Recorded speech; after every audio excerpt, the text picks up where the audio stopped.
Hi guys, we're back with another one.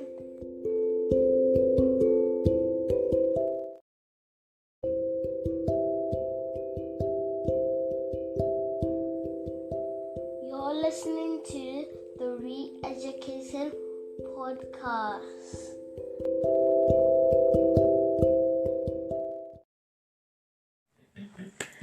Hi guys, we're back with another one.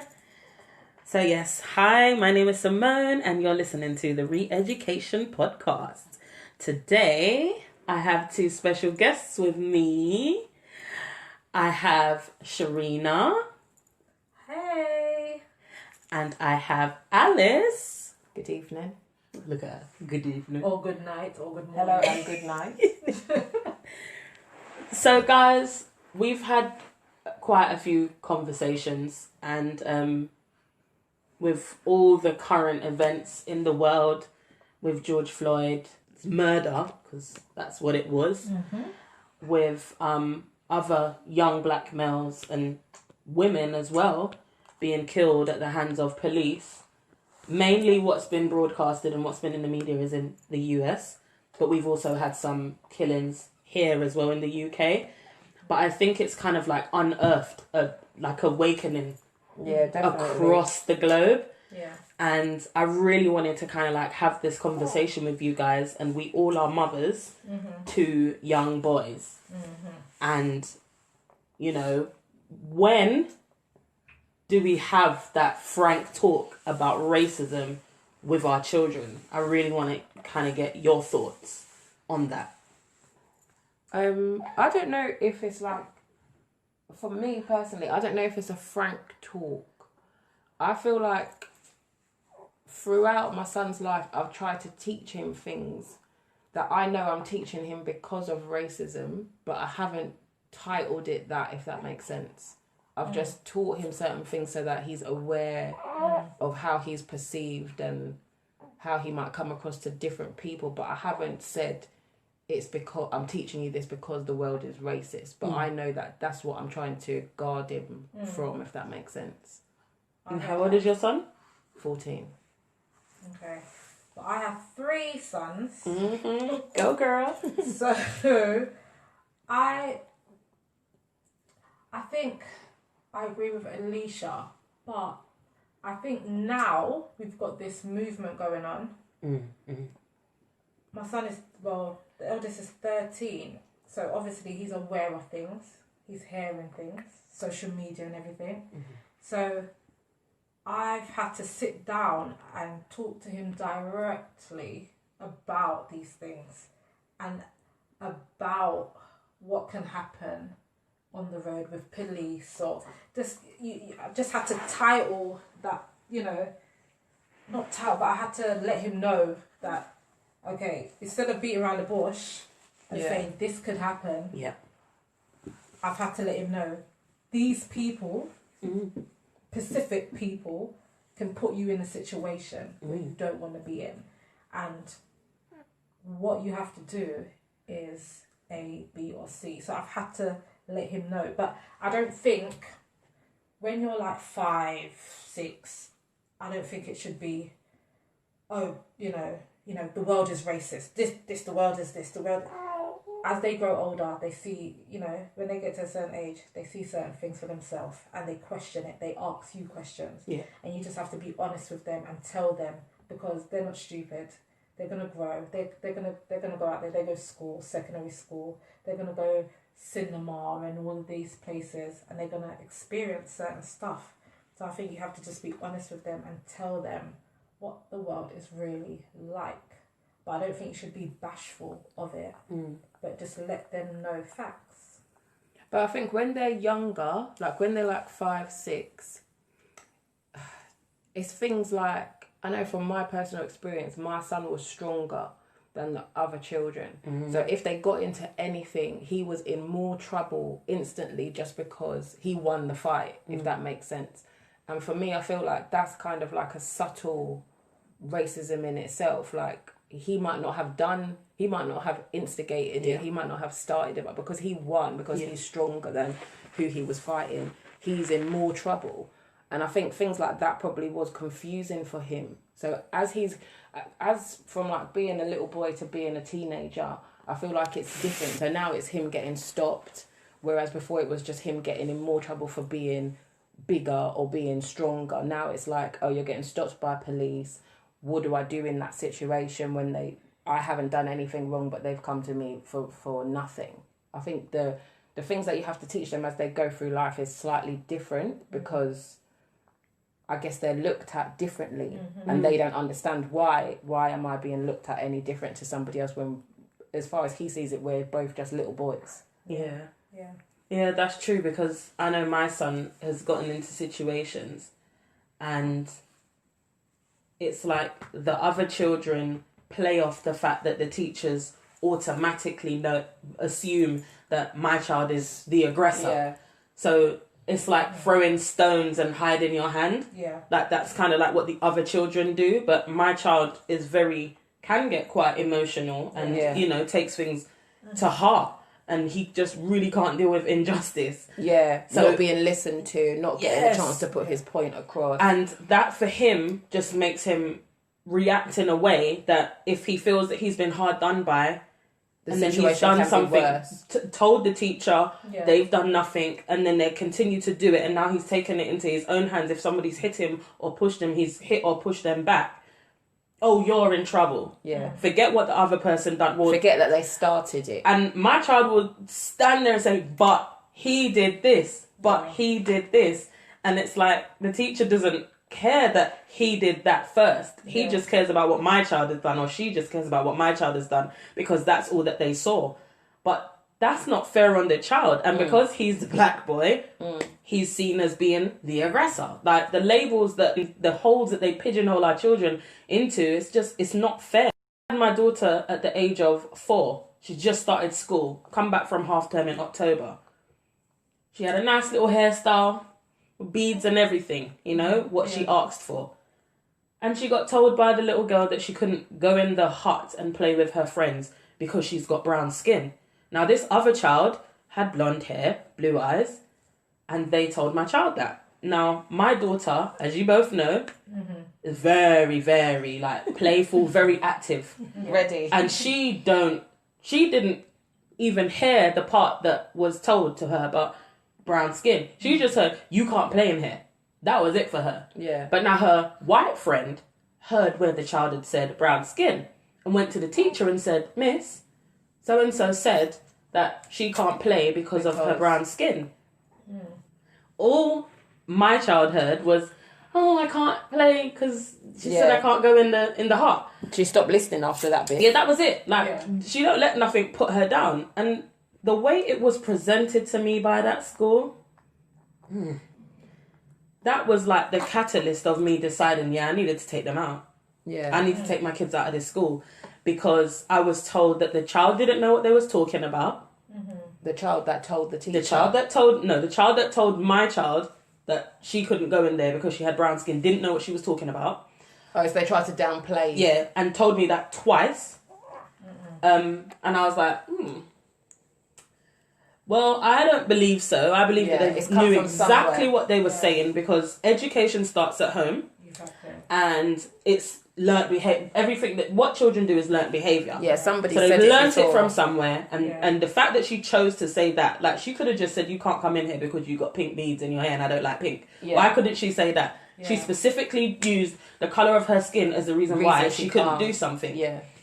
So I was in that school literally every day from drop off to pick up, asking, well, when do we have a conversation? Because the deputy head teacher was the one that brought this situation to me and said that she'd sent a message home with the child's nanny. I said, with who? With the child's nanny. I said, so you haven't even made arrangements to tell the child's parents? Oh no, I sent a message home with the child's nanny. I said, okay, well, what we're going to have to do right now is stop this conversation, because I'm not going to be able to continue talking to you when you're telling me blatantly that you haven't followed this through. Because I know for a fact, if my child, because there's been incidences where my child has said one thing or done something, and I've had a phone call whilst I was at work. Yeah. I've had a voicemail it's because a very I different was procedure. in a place where I can't have my phone for work. Yeah. Then I had an email and I had a voicemail. So I get all of these like commandeers telling me you must come to the school and we must have this conversation because this is unacceptable. Yeah. But this child Gets the notes blatantly with the was nanny. racist towards my child, and that's where we've gone to.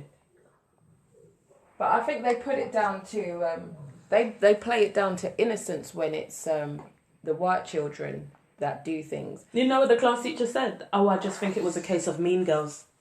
I said they're four. Really? So does that make it better? No. I'm just saying that's because it's like I feel like they try to when you fob it say off. racism, or when you say racist, or you say anything that highlights the fact that you're picking on someone and you're making them feel lesser than because of the color of their skin. Yeah. That's when they're like, No, my gosh, faces go red. Yeah. And they start to stutter. And the head teacher was a black woman. Sorry, is a black woman. So then like we're talking about us teaching our children about racism, so receiving it basically. What do you think it is for the white people how do you think they should be talking to their children to teach them not to be? See, this is why I say the re-education, because it's not about educating them, it's about changing and re-educating them on what they already know. Yeah. Because when you bring the awareness to a white person that what they've said and what they've done is basically racism, and it's racist, they're just like, oh my gosh, I didn't realise because I didn't know. Okay, so what did you know? Because clearly when you said what you said before, you felt that it was okay. That's because of what you've been taught. Yeah. That you are greater than us. Yeah. And we are nothing. Yeah. That's why you've said what you've said and done what you've done. And that's why you but think now it's nothing to there you say go. to us. But now I'm shining a light on it and showing you, no, that's not how it is. It's your job now to go and teach your child. It's your job now to make sure that you take on board that learning and you stay being aware. Because we're not out to offend anybody. Yeah. But just by the mere colour of our skin, we offend people. Just because of the colour of our skin. Yeah. And I'm going to do that. I try my best to equip my children with what they need just to even get through the day. To understand what is required for them at school, from them at school. But now it's what's going to be required from you, from the whole world, because of the colour of your skin.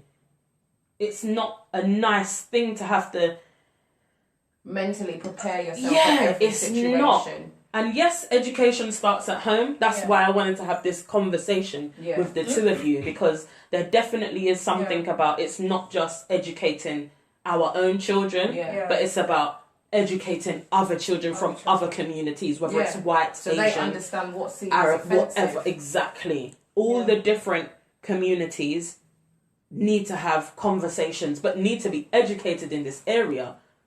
They need to be, because their children are the future. And if they continue to feed into that narrative of that they're better than us, I'm talking about white people think that they're better than us.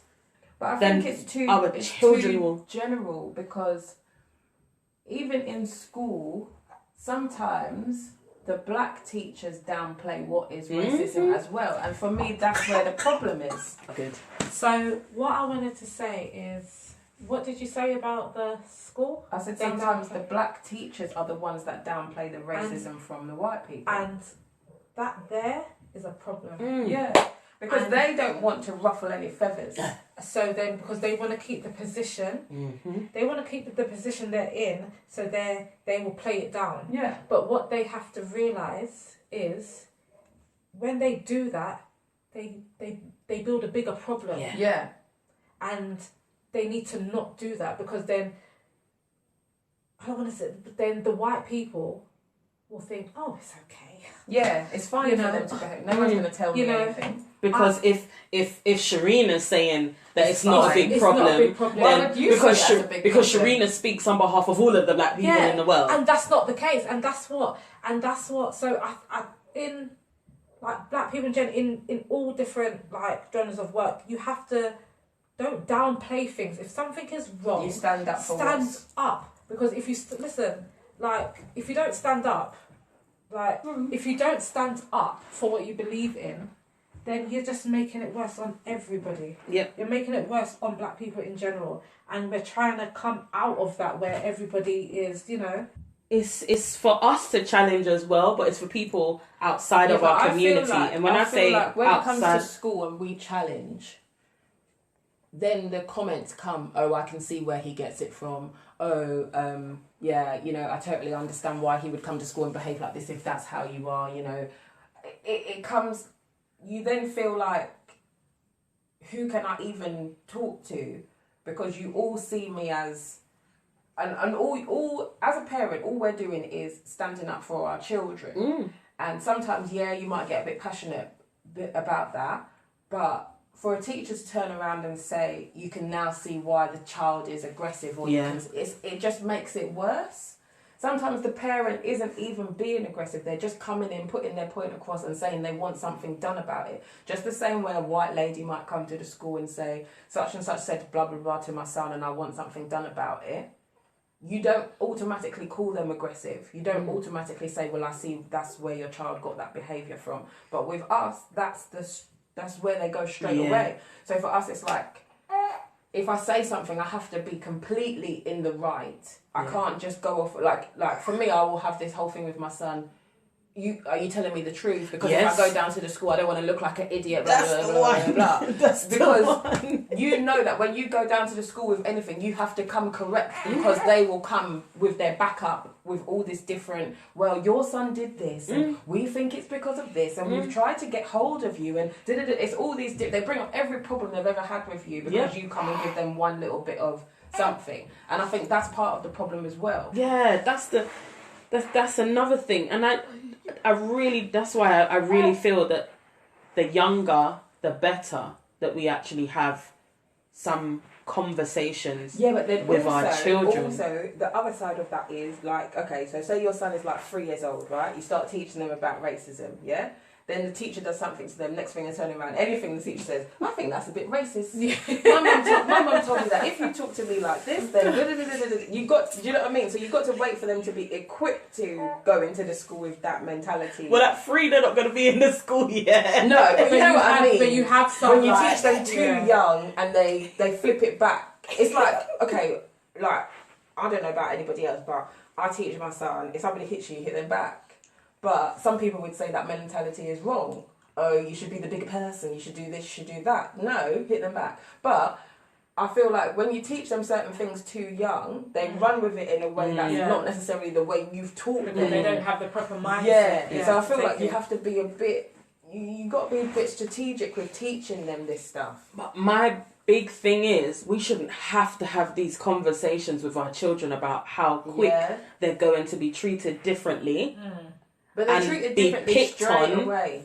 Just because of the mere fact that the colour of their skin is not the same as another person's. And what they've been taught, the other communities have been taught, is that we are beneath them. So they can treat us how they've been treating us from the moment they forcibly made us come over here with big high hopes and dreams, and then got us here and then treat us like scum. Like the lowest, the bottom, not even bottom of the barrel. That's words can't even describe how they forcibly invited us over here and then treated us. And then we've got things like the Windrush scandal. And that's what I'm really trying to get at with this podcast is, how do we challenge racism? Why do we have to have these conversations with our children?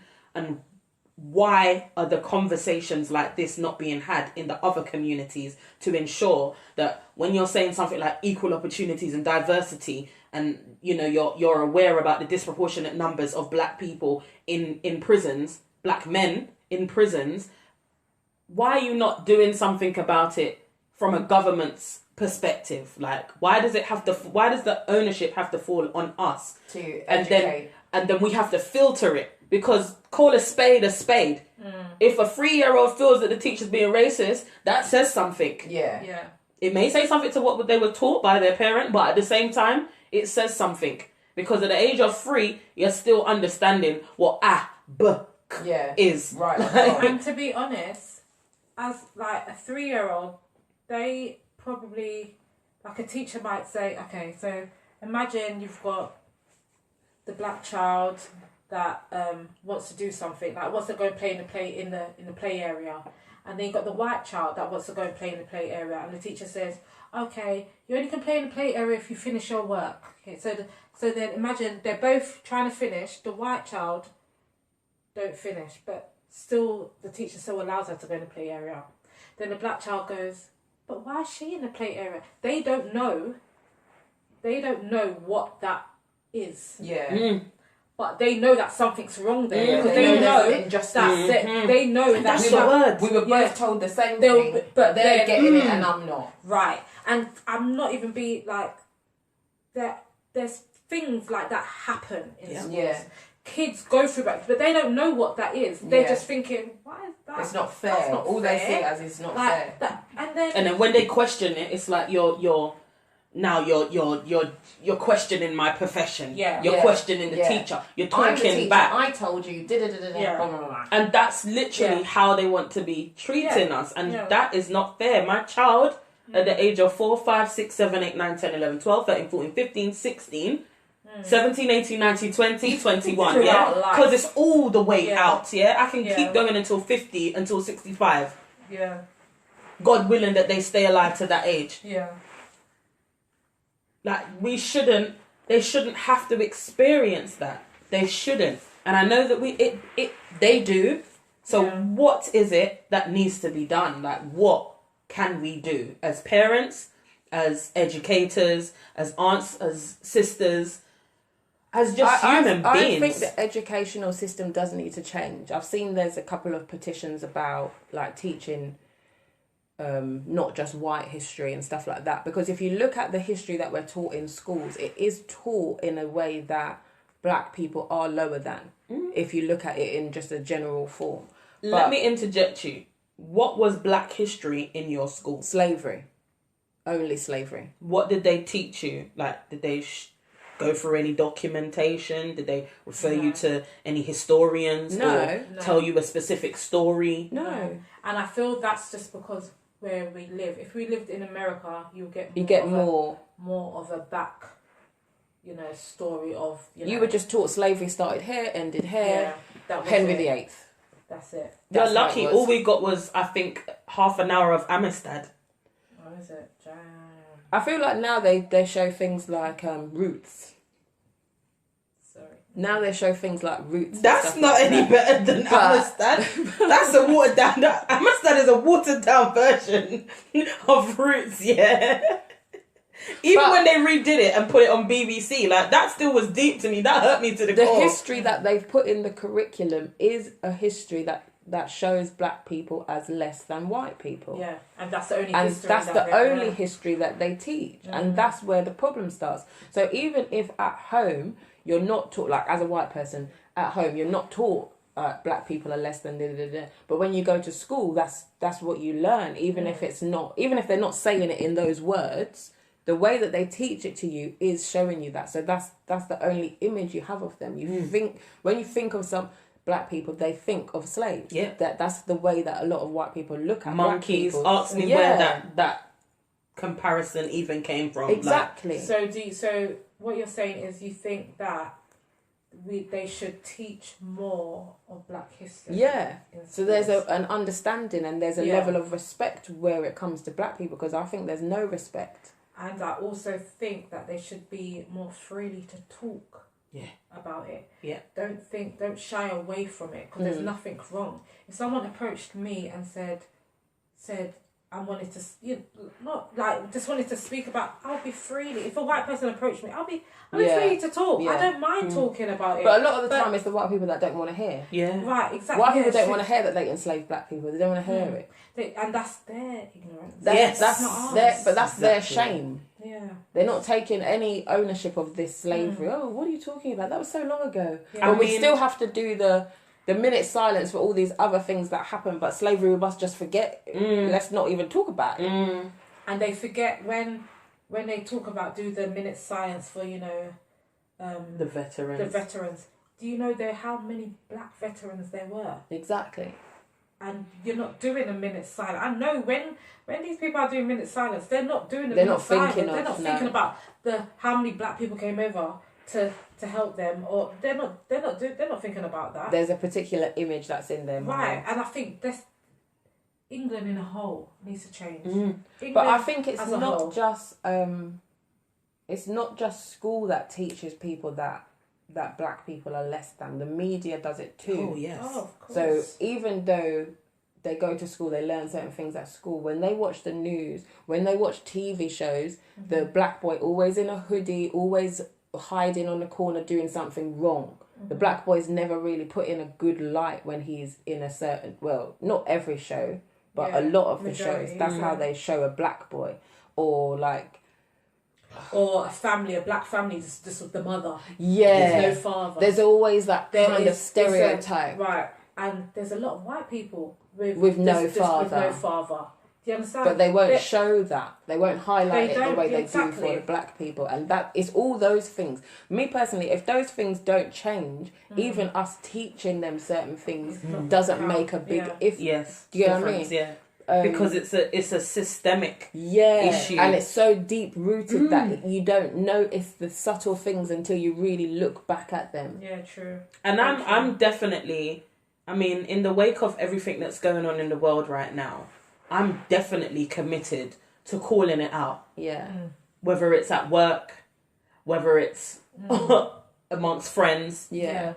whether it's just a social gathering, a formal gathering, I'm calling it out because, you know, I'm starting a course next month, and I was on a webinar, a welcome webinar, and there was, I believe the lady was Italian, and she said that it was so nice to see a diverse group of people taking up this opportunity. And I thought, diverse? There was about 10 of us on the call, only 2 of us were black. That's diverse. Don't you understand? It's more than one. Even I had this conversation although the with my person mum. delivering the webinar was black, because that's they work All at they the think it organisation. takes for them to be diverse and inclusive It's is to just have one. one Yep. black person, possibly one Asian person, and that's it. Everybody else white. We've ticked the box. That's all they think. Yeah. And it's sad because that's actually not the case. Yeah. And I genuinely, I know how I've been made to feel as a black woman in education, in my profession, just in many different scenarios and situations. I censor myself.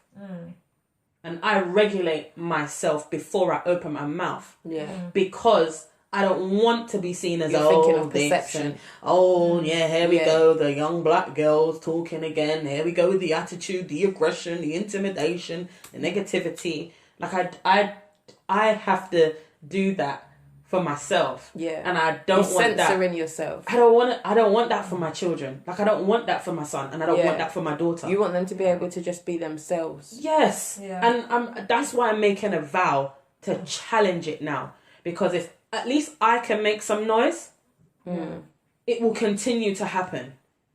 So even, I know my daughter's not going to follow in my same footsteps and go into the profession that I work in, because she's not that caliber. She definitely isn't. She needs an outward facing, very much. People, like, yeah, she needs to be, she's going to be in a different profession. But at least if I show her that I'm willing to make up noise here, Yeah. and I want my kids to understand as well that everything I do is for their future. Yeah. Like, Trying it's to not make it even so about they don't have to go me. through the same thing. It's about their future, their kids' future, their kids' future. You know, for the generations to come, all of my godchildren, all of my nieces, my nephews, cousins, everybody, what I do is for them, because I know what I go through as a black female. Remember, we're under black males. Yeah? And then it becomes black females. Yeah. And then you start looking at black gay men, black lesbian women, black transgender men or women. Like that's that's another thing people don't realise, that there's levels and there's a hierarchy to how high up you are in the black charts. To for a lack of a better word. But I want my children to know that everything I'm doing is for their future. I'm fighting so they don't have to fight so hard. Yeah. They don't have to fight so hard. And I tried to have a conversation with my 6-year-old about racism. And it was so hard because we were going to a peaceful protest. It was just like a minute silence for George Floyd. Yeah. And, you know, just coming out, showing in solidarity and all communities to, you know, support the cause. Yeah. And I had to explain something to her so that she knew where we were going and why we were going. Yeah. And I said, first of all, I asked her, like, what colour are you? She's 6. She's going to say she's brown. Yeah. She's not going to say she's black. And I said, okay, well, some people will say that you're black and not brown. And there are people in the world that will treat you unkind because of the colour of your skin. And there are other people that will go so far as to hurt you because of the colour of your skin. And she was ready to start bawling. Yeah. And I said, so what we're doing is we're going somewhere where we're going to show that we matter and that people cannot hurt us and treat us mean. And she was like, okay, mummy. And I said, and you can bring your camera, because you know you got to lighten it up a little bit. You can bring your camera, because you like to record stuff. Yeah. And you can take pictures, and we're going to do a poster, so you can hold it up. Yeah. Okay, that's going to be nice. And then she just switched to, okay, let me go get my camera, and what are we going to put on the poster, so that I can hold it up. But that was enough for her to understand we're going somewhere for a reason. And this is the reason why. Yeah. And when we went to that protest, you know that there was more white people than there were black people. Yeah. And to see white people taking a knee in solidarity, you know, and doing it for the right reasons was just moving for me. Like, I was overwhelmed. And my daughter was just there like, this is normal. Yeah. This is what I want her to feel is normal. Yeah. Black, white, brown, whatever colour, whatever ethnicity, whatever group you come from, this is what I want her to see as normal. But I still have to explain to her that it's not, quote unquote, the norm. And there will be challenges that she will come across. And yeah, it's just, it's big. It's way deeper than just a chat today and maybe a chat tomorrow. It's way it's a deeper. continuous thing. Oh, Can I play devil's advocate? go ahead, sis. So, okay. So, Do I need do to take you a sip? think? No. And take a it's sip.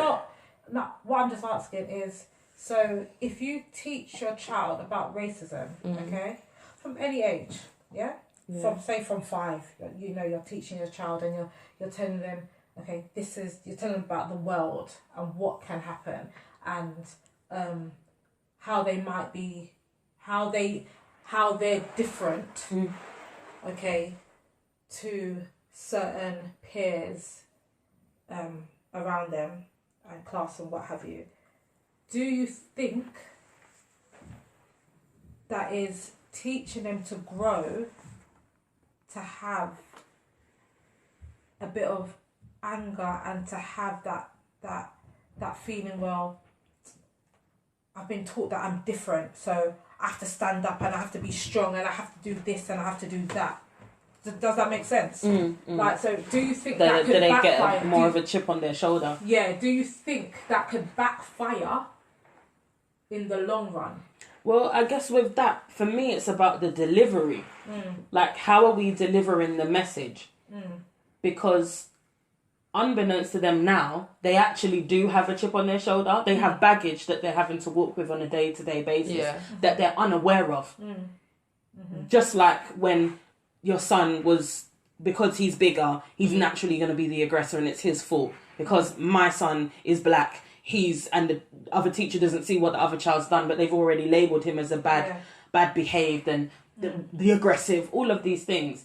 So it's like they don't even know that's the reason. That's the reason behind it. Yeah. What we're trying to do is shine some light on it, and we have to, just like we already do, equip them on how they challenge that in the world. Yeah. Like, I tell my son, like, I will go to the moon and back for you. Yeah. Yeah? Tell me the truth, and I will fight for you in every and anything, and he's seen it. Yeah. He's seen I've gone up there and I'll come and talk the nice talk. I'll talk a very good talk. And they look at me like, oh, again, here we go with the stereotype and discrimination, the racism. Yeah. Oh, what we thought because you was it's like, oh, because you're young, you've got 2 children. Yeah.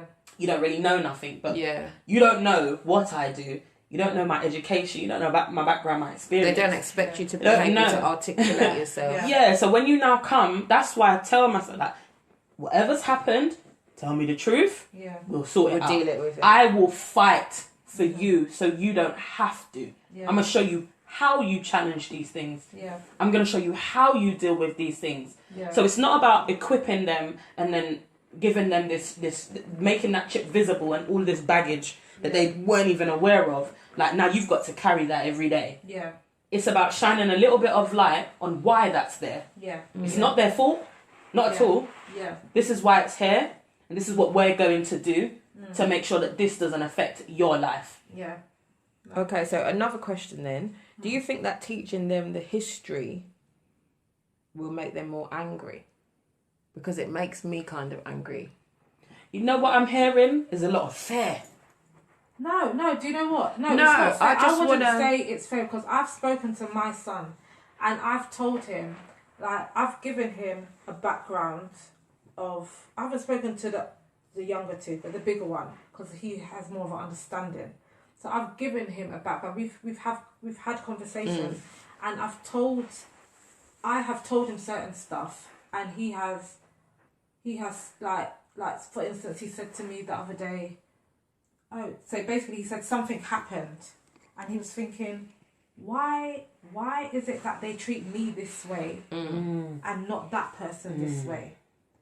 And he was already angry, he right? was already angry at that. And I said to him, and he had, right now he's doing, they're doing learning from home. So his teacher called me. This is a different, sorry. His teacher called me and said, oh my gosh, today he was just so outstanding. I heard him read, it was clear, and I was like, oh my gosh, well done, what have you.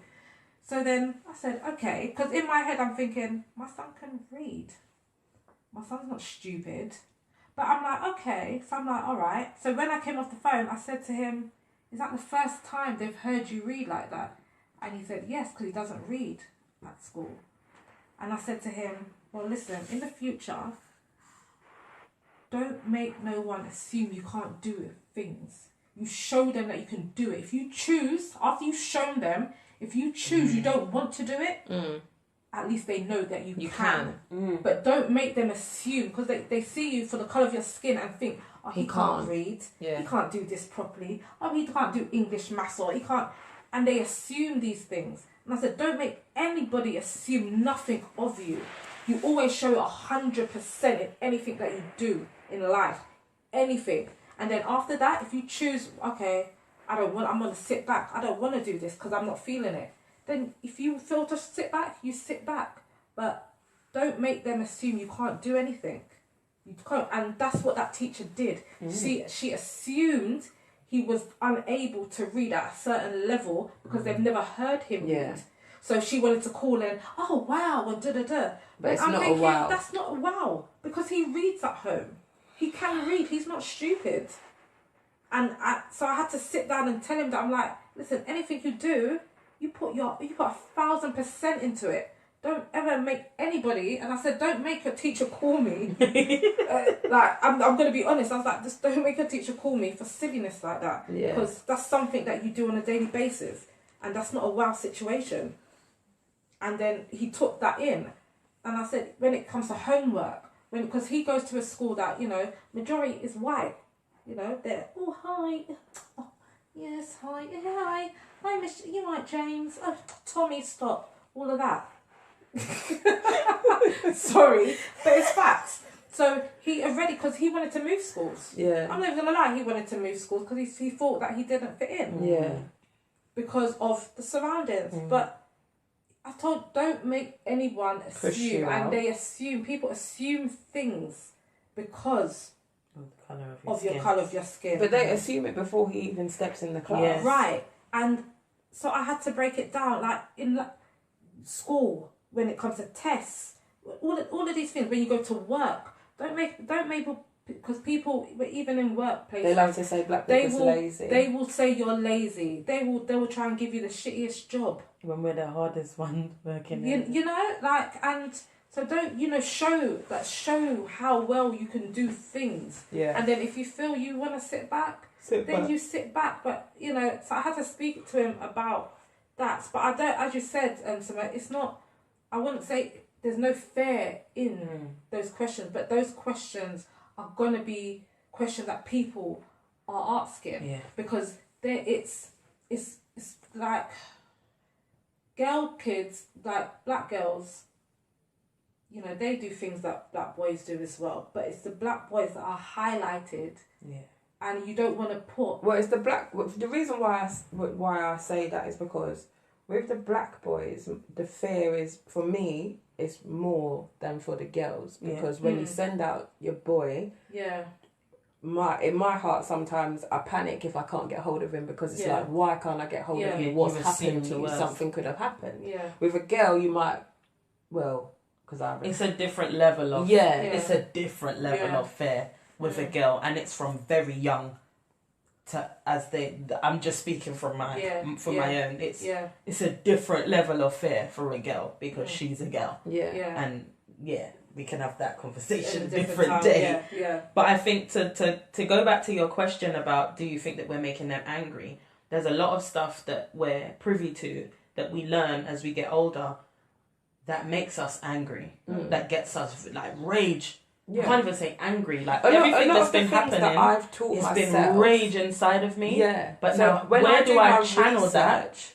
I'm getting more pissed off. Yeah, but it's where now. How do you channel that? And I can only relate it to my job because of the work that I do and the young men that I see in my job.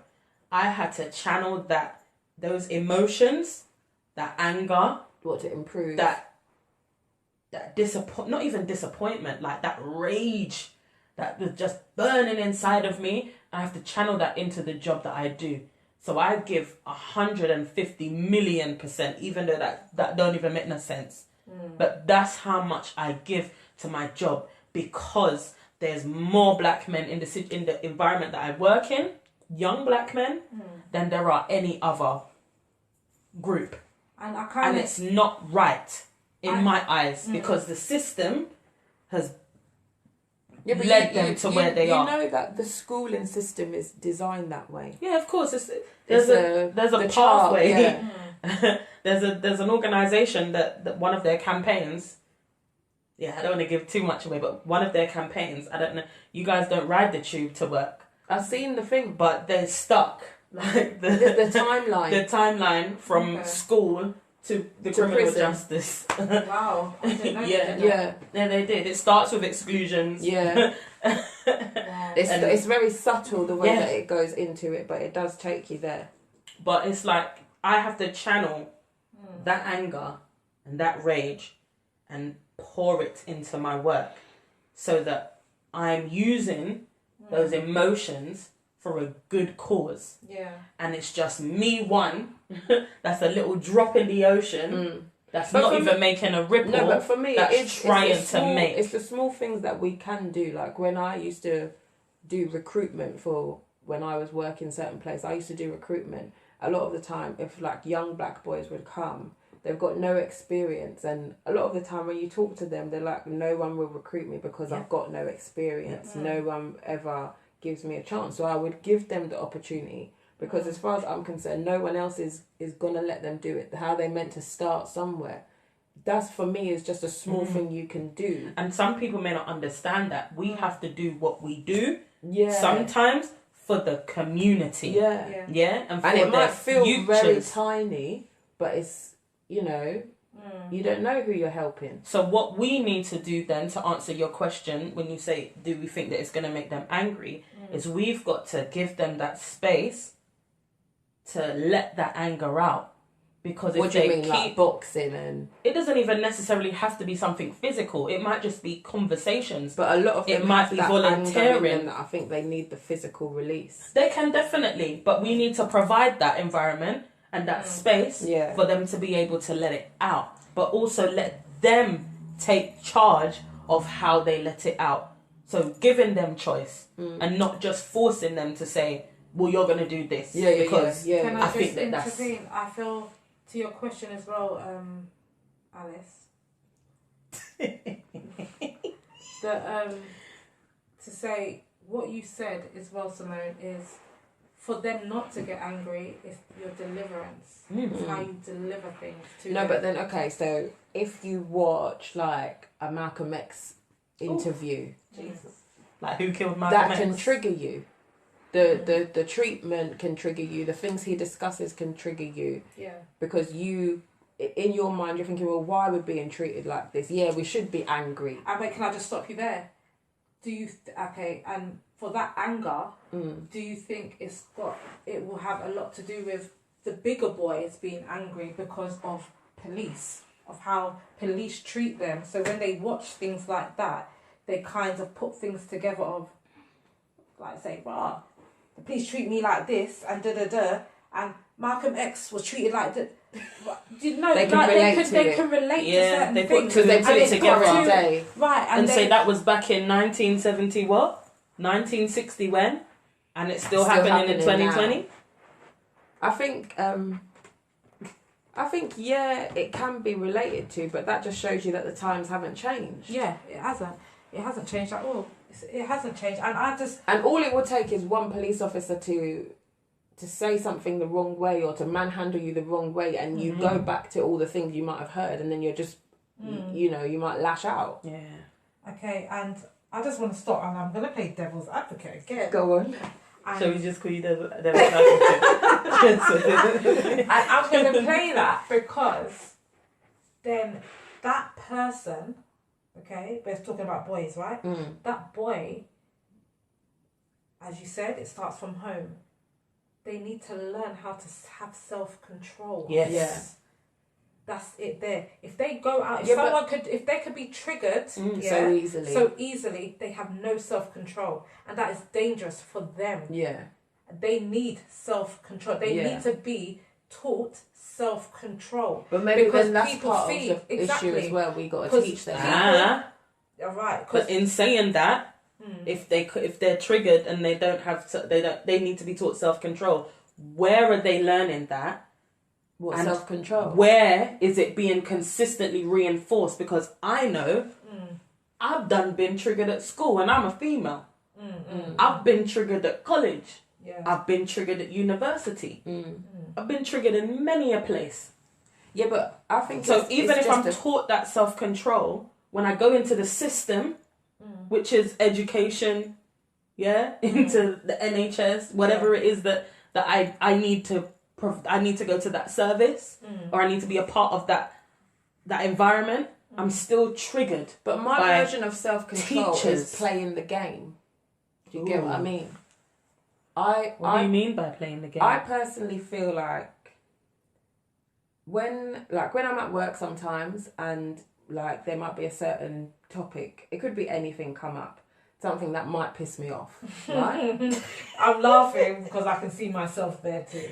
So just go ahead. Something that might but like before, as I've got older, I've learned how to deal with people that piss you off, because I feel like some people, mainly white people, when it's a situation, they push your buttons to get you to be aggressive. So now I've started to twist it back on them, and I'll be like, I don't like how you're talking to me. Don't give away your tools. Secrets. No, but it's not a big one.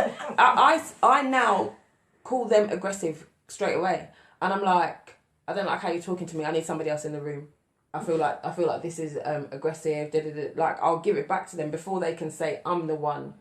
But because we're black and we're seen as strong and we're equally as aggressive, when you say those things to people, there it's like, oh well, but you can take it. Come on now. No, I need somebody else in the room with me. I feel like they always try to downplay their, I don't know, their disrespect. They try to make it into a joke. And when you get offended by it, they start to laugh. Oh, I was only joking. It was just a bit of banter. They love to do that. No, it's not banter. If it's offended me in a way, Yeah. it's not banter. So I now have just started to decide I'm not even gonna let them rattle me to push me to get me angry. I'm just gonna say I need somebody else in the room with me. I don't feel comfortable in this situation, and they don't like it. They don't like being told that they're aggressive because that was their card to play, if that makes sense. Now they look at you like, oh, is she ahead of me? What's going on Yeah, here? she's ahead of me. I was just about to say that. She took my words right out of my mouth. but you have to. For me, that is playing the game. You beat them before they come at you with it. So I feel like some black boys don't know to do that. They just straight away get angry. Like some black boys don't know how to play the game. They get angry, they retaliate, they just react. I'm not even gonna lie to you. I don't even like the phrase playing the game. Like I literally, I've there's something about that that further feeds. And I'm not saying that you're wrong for thinking that, but just me, I feel that further feeds into the issue and That the we problems have. and why this whole the world is just black people across the world, because it's not even just UK and US, like black people across the world that live in predominantly white countries or cities, neighborhoods, whatever it is, they're crying out now like something has woken within us. But most people play the game to get ahead. Yeah, and like professionally. But that's the problem. Yeah. That's what we spoke about. So once you play the game to get ahead, when you're ahead, too far, when you're too far how do you ahead, come out of it now? You cannot turn around to Sally, and say, "That's not racist. That was only banter." You can't do that, because then you've got so far ahead that you don't want to jeopardize that. No, but right is right and wrong is wrong. Correct. Even in playing the game, you can still call out somebody for being wrong. But some people don't. There's the problem. Yeah, they're too covered up in less progress and less move up the food chain and da-da-da-da-da. But I personally think that they don't want us to be proud to be black. No. That's the way that I see it. When we celebrate ourselves and our culture and everything, they don't want us to do that. It's like we're just supposed to stay at a low place. You shouldn't be proud. You can fly to the moon and come back, and your white counterpart in the office can tell another person how to send an email, and they'll be celebrated over you. And I give those two very, very extreme examples because that's literally what it is. I get that every time we have a meeting at my workplace. That's what I get. Like, you can get celebrated for the bare minimum, but the moment a black person does something that's extraordinary, that's equally at the same level or more than, more extravagant, you don't even get a mention. No. And I don't even want to get too deep or in they it. twist it to make it their idea. Yeah. Well, that's a whole nother... Listen. That's a whole other topic. We're going to do that a different day. I think my personal way to deal with the children is to teach them to be proud. Yes. Yeah. I think that's where it starts. Always have it might seem very small, but just in the sense of like black books. Yeah. The characters in the books are the colour of the children rather than just white Barbie looking characters. Those small things will teach them to be proud of who they are, rather than going to school and only seeing white images as a good thing. But that's exactly what I'm saying. So I personally think, so to conclude, I would say, talk to your kids about racism, but at the same time teach them, as you just said, to be proud of this, because once they're proud, no one can take that away from them. You cannot. It's like... Okay, question. Were you taught about racism by your parents? I personally think that our parents got more racism than we have got. Yeah. Well, they got it more blatant. I had this conversation with my mum and my sister. When I asked my mum about her experiences for within like her, if she experienced racism. My mum was like, well, nah, not really, because my mum is of the first generation that were born here from parents that had just had just come from the Caribbean. Well, my mum I'm going to talk about, and pretty much my dad. So they're the first generation of the black British population. So it was very much where she grew up on a council estate where all of the buildings were connected and everybody was equally the same. Parents did similar jobs, and you could go to that person's house and have breakfast, that person's house and have lunch. So can I stop? That one's house and have dinner. So why has it changed so dramatically? I don't think it's that it's changed. Well, it might not have changed. Oh, we've got 4 minutes left. It might not have changed, but to like with the question that you asked, my mum never taught me anything. Yeah, same here. And the thing, my gran, even though I kind of like my gran kind of grew me, she didn't say, be careful of this. But do you think they taught you in a different way, where their comments? Yeah, But about maybe well, it that's how it is, and you know, maybe that's, you know how it goes. But then that's what we need to try and change in this society now. We can't throw away comments like that. Nope. We have to be straightforward, because look, if they threw away comments at us, we didn't receive them. Yeah, it weren't received. Yeah. We just thought it was just throwaway comments. Yeah. But we can't throw away comments. Our kids need to receive what we say. Yeah. So it's a difference. Yeah. Thank you guys so much. Like we've really dived straight head first into that one, didn't we? You're such a twin. But no, I think that this conversation was very useful for me. You know, we've got 3 different perspectives, opinions, thoughts, and experiences. Did I say that? I didn't. I said perspectives. So we've got 3 different of everything here, and I think I also play devil's advocate. yeah, you did. That's your new name, Sharina the Advocate. But no, I think that I'm hoping that what we've discussed has been eye-opening and interesting, to say the least, to those who are listening, because it is what you said. We must have these conversations. Being very careful about how we deliver, how we manage. Maybe there's an organisation out there, or there's people out there that want to create those packs. I mean, that's an idea for somebody listening right now. Or somebody in this room right now. Definitely not me. Somebody Reeducation. But it's totally about making sure that we have these conversations and we deliver it in an effective and safe way. That's right. Because we need to make sure that we safeguard our children in that sense. But most importantly is teaching them the pride within being black. Yeah. And all that it brings. Yeah. Because we come from all over the globe with our being black, and I definitely will take that away and format something that I can have with my children. And yeah, I hope other people as well. Please do send me an email if you have any thoughts. Drop your comments down on this podcast, and we'll catch you next week. On the flip side. See you on the other side. Thanks for listening. Thank you guys. Thank you so much, Alice. Thank you so much, Sharina. Love you so You're much. more than welcome. Follow me on Magic Minds. Magic Moments 87 Instagram, and Alice is Alice the blogger.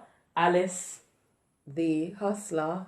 And Alice left the ghetto. There you go. All of so the Alices. many Alices. They'll all be down below. Bye guys. Thank you.